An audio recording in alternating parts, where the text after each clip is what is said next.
Welcome to Argo Mulia train, which will take us to our final destination of Semarang Tawang Banjarna Station. The trip takes around 5 hours, 10 minutes.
Hallo, schöne Grüße aus Semarang, Central-Java. Ich bin Reinhold und herzlich willkommen zu meinem Reisevlog.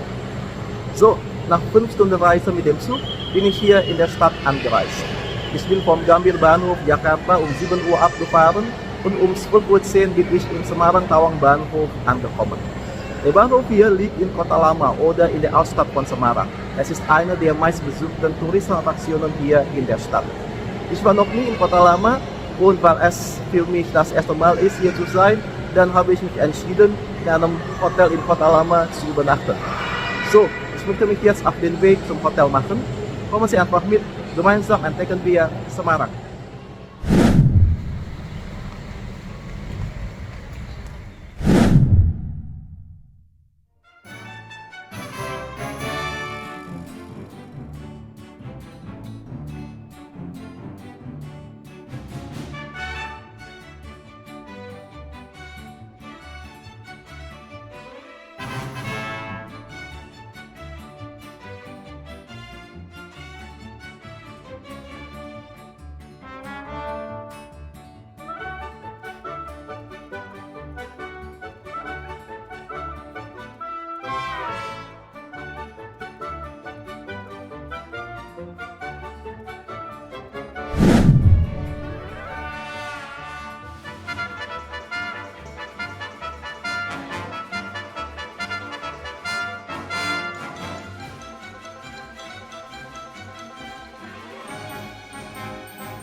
Kota Lama oder die Altstadt von Semarang ist ein beliebtes Touristenziel hier in der Hauptstadt von Central-Java. Sie war im 19. und 20. Jahrhundert ein Handels- und Regierungszentrum. In diesem Ort gibt es typische europäische alte Gebäude, die noch immer im guten Zustand stehen und mit einer Geschichte des Kolonialismus in Semarang verbunden sind. Obwohl die Gebäude 200 bis 300 Jahre alt sind, sehen sie immer noch wunderschön aus. Die Architektur der Gebäude ist sehr europäisch, mit großen Haupttüren und Fenstern, typisch dekorativen Elementen und hohen Decken.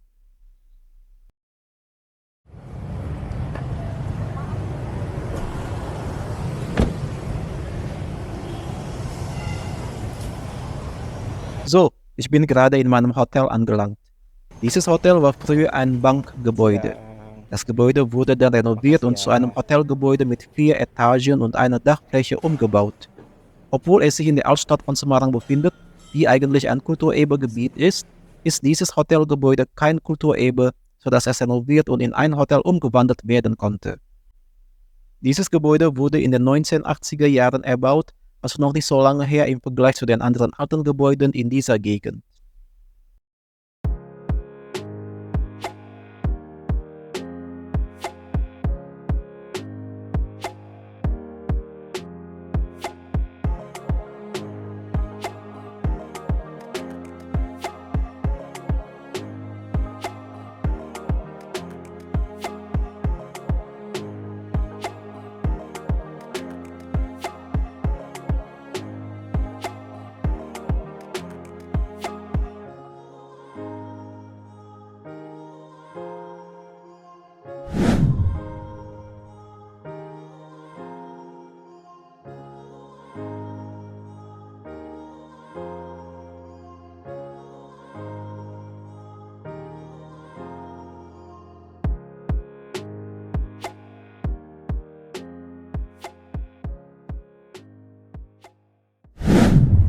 So, ich bin schon wieder draußen und bin ganz bereit, diesen Ort zu erkunden.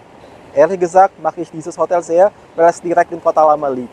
Um mich herum befinden sich historische Gebäude wie Marba-Gebäude, das sich vor mir befindet, das Spiegelrestaurant an meiner linken Seite und die Blendukirche an meiner rechten Seite. Also es ist eine alte Kirche, die in einem schönen Park liegt, der Taman Sri Gunting heißt. Also früher wurde der Park als Ort für die militärischen Aktivitäten der Kolonialregierung genutzt, aber heute ist er zu einem schönen Park geworden, wo man sich entspannen und die Schönheit von Kota Lama genießen kann.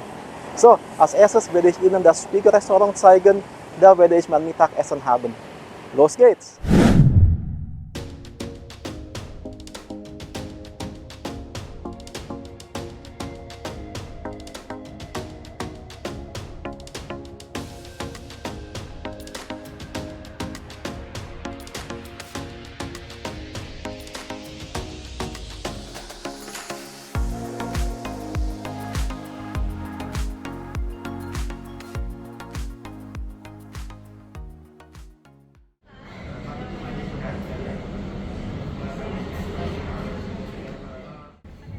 Das hier ist das Spiegelrestaurant.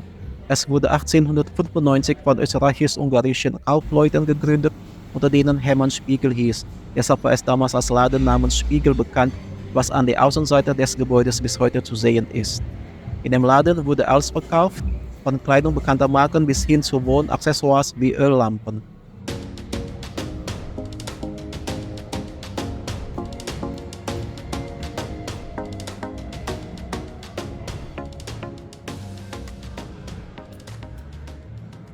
Spiegel starb 1911, nachdem er in seine Heimatstadt Wien zurückgekehrt war. Nach dem Ende der Herrschaft von Niederländisch-Ostindien in Indonesien hatte das Gebäude die Funktion als Lagerhaus und war verlassen und von daher ungepflegt.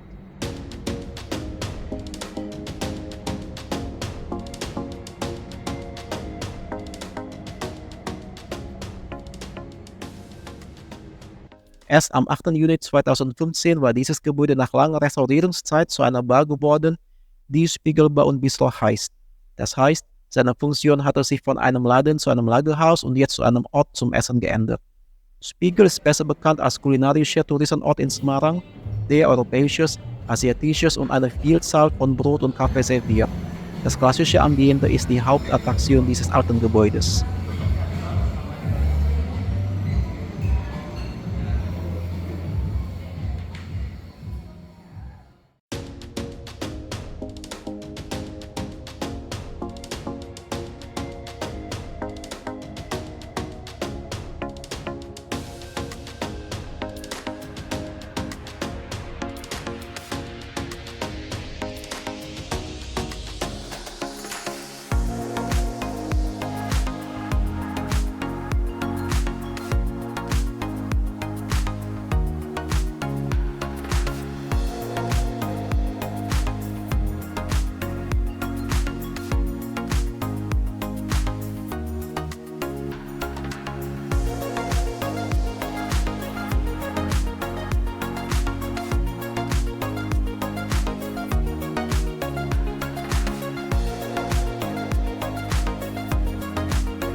Wir sind jetzt in der protestantischen Kirche Immanuel Semarang, besser bekannt als die Belenduk-Kirche, die sich in einem Park befindet, der Taman Sri Gunting heißt. Sie ist die älteste Kirche der Provinz Zentraljava. Das javanische Wort Belenduk bedeutet Kuppel.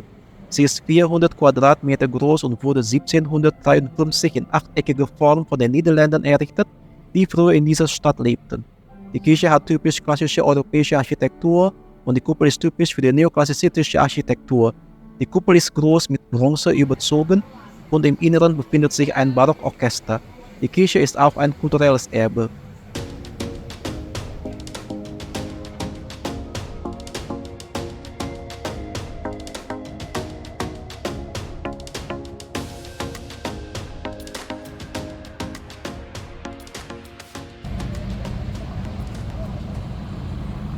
Eines der ikonischen Gebäude in Kota Lama ist das Maba-Gebäude. Dieses rote zweistöckige Gebäude verfügt über Ornamenten, die typisch für Niederländisch-Ostindien sind. Es wurde im 19. Jahrhundert von einer reichen jemenitischen Kauffrau namens Mata Bajune erbaut und zur Erinnerung erhielt dieses Gebäude den Namen Maba, eine Abkürzung für Mata Bajune. Dieses Gebäude hatte ursprünglich eine doppelte Funktion, nämlich als Versandbüro und als Handelsgeschäft, und im Jahre 1992 wurde das Gebäude zum Kulturerbe Indonesiens erklärt.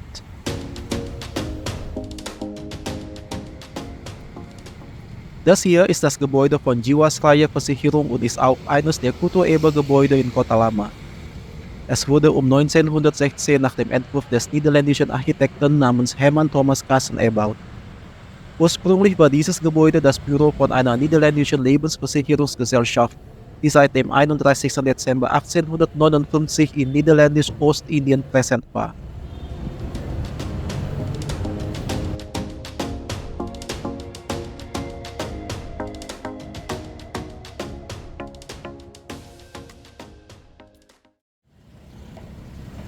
Kota Lama ist ca. 31 Hektar groß und ist heute ein attraktives Touristenziel in Semarang geworden.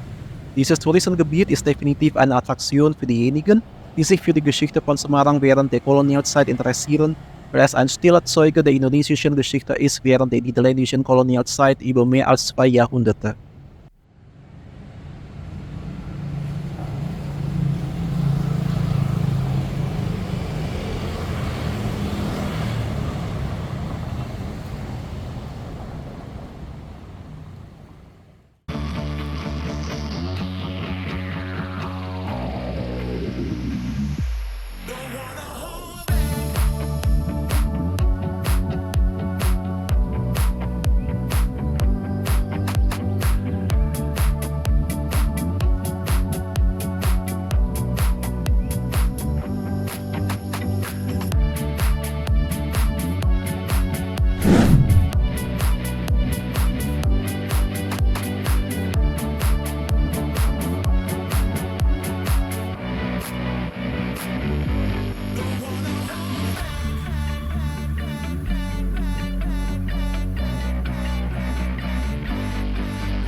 So, es ist jetzt schon dunkel geworden und es ist auch die Zeit zum Abendessen.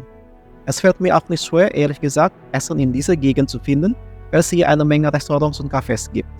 Ich würde sagen, hier ist es wirklich schön, besonders am Abend mit so vielen Lichtern, die dieses Gebiet einfach lebendig machen. Fazit: wunderschön. Kota Lama ist also der beste Ort in Semarang, in dem man die Stimmung der Kolonialzeit empfinden kann. Es fühlt sich so an, als ob man hier in einer holländischen Stadt wäre. So, vielen Dank fürs Zuschauen. Wir sehen uns wieder im nächsten Video. Auf Wiedersehen!